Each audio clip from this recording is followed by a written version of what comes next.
Convention, War, Peace, and the Presidency, from the streets to the suites to the convention floor. When we come back from break, we'll be joined by Scott Ritter. He's in town. He's speaking at various events. He's a former chief weapons inspector in Iraq. This is Democracy Now! Stay with us. Don't want no shackles on me.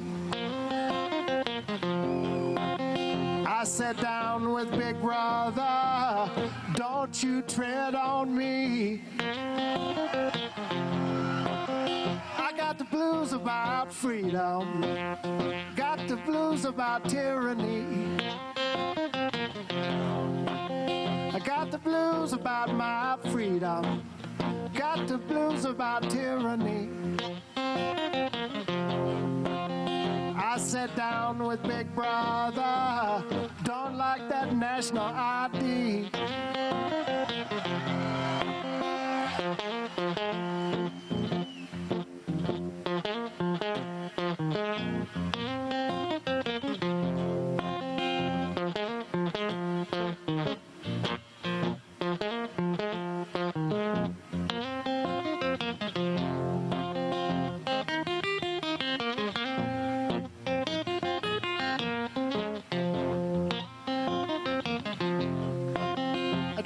A chip in my wallet, a chip in my car, and if I want to travel, it's nobody's business how far. Don't want no shackles, don't want no shackles on me. I sat down with Big Brother. Jimmy Vaughn performing at Ron Paul's Campaign for Liberty here in the Twin Cities. This is Democracy Now! Breaking with Convention, War, Peace, and the Presidency. We're broadcasting from St. Paul Neighborhood Network, SPNN, Public Access TV in the Twin Cities. I'm Amy Goodman. President Bush praised Arizona Senator John McCain Tuesday for his commitment to the surge in Iraq and described him as a man who, quote, would rather lose an election than see his country lose a war. In these last few months of the Bush administration, as we continue to discuss the war in Iraq and the possibility of an attack on Iran, we turn to a man who was UN weapons inspector inside Iraq in the 90s. I'm talking about Scott Ritter. He resigned as chief weapons inspector for the United Nations in 1998 and became an outspoken critic of sanctions in Iraq and U.S. interference in weapons inspections programs. Scott Ritter's recent articles have focused on Iran. His latest piece on Iran, published earlier this summer on truthdig.com, is called Acts of War. It begins with the lines, "The war between the United States and Iran is on. American taxpayer dollars are being used with the permission of Congress to fund activities that result in Iranians being killed and wounded and Iranian property destroyed. This wanton violation of a nation's sovereignty would not be tolerated if the tables were turned and Americans were being subjected to Iranian-funded covert actions that took the lives of Americans on American soil and destroyed American property and livelihood." Those are his words. Scott Ritter's also a registered Republican, is here in St. Paul during the Republican National Convention. Welcome to Democracy Now! Not as a delegate. Not as a delegate. You're outside the convention. That, so to speak. Well, why are you here? Well, first of all, I've been invited. I've been invited by various groups, concerned citizens, who want to talk about the issues of war, the issues of the future, the military. One of the first groups that I spoke with were Veterans for Peace, Iraq Veterans Against the War. They had their annual gathering here. It was a thrill and a privilege and you were there as well, to be with these men and women who have served their country so proudly and who have expressed their dismay over the policies of the United States of America. And I was honored to be in their company.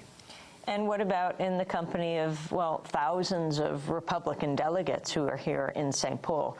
You are a Republican. How have you seen your party change? Well, I'm a registered Republican, but like most Americans, if we're honest, I can't claim to have been born into, being a political person. You turn 18, you register to vote, you pick a party. My father was career military. I picked a Republican Party because of the reputation that it had for being the party of national defense. This was the time of the Cold War. We were stationed overseas, and the military was an all-consuming reality. I've retained my Republican registration, but what I've found as I've grown politically is that rather than identify myself as a Republican or an anti-Democrat, I've come to identify myself as an American first and foremost. And I've warned the Republicans, I've done this in Congress, I've done this when I speak to them, that this war in Iraq, and I said this before we invaded, will destroy the Republican Party, and it has. Here in Minnesota, watching the Republican National Convention convene, watching what occurred yesterday, wasn't a celebration of patriotism. Yesterday was a celebration of a unilateralist vision of an America that has lost track, that has deviated from the course of ideals and values that are set forth in the Constitution. The Constitution, by the way, these men and women who served in the military took an oath to uphold and defend with their lives. A Constitution that our political leadership has done the same. How can one claim to be a proud American and watch what occurred in St. Paul yesterday, this wanton abuse of the term patriotism? What do you mean? Again, they hijack it. If you're not in support of the war, you're not patriotic. If you're not in support of holding Iran to account in accordance with the terms set forth by the Republican Party, you're not a patriot. If you're not in support of defining America along the terms that the Republican Party, in its very narrow-minded manner, seeks to define America, you're not a patriot. You know, America's bigger than the Republican Party, and I think the Republicans might find this out this coming election, that there are people out there that aren't going to automatically vote Republican on the ballot, not only because they believe in something else, but because it's hard to see what the Republicans believe in today that can be legitimately aligned with the values and ideals of this great nation. I want to turn to our two leading presidential candidates and their recent statements on Iran. This is Senator Obama talking about Iran at a rally in Iowa last week.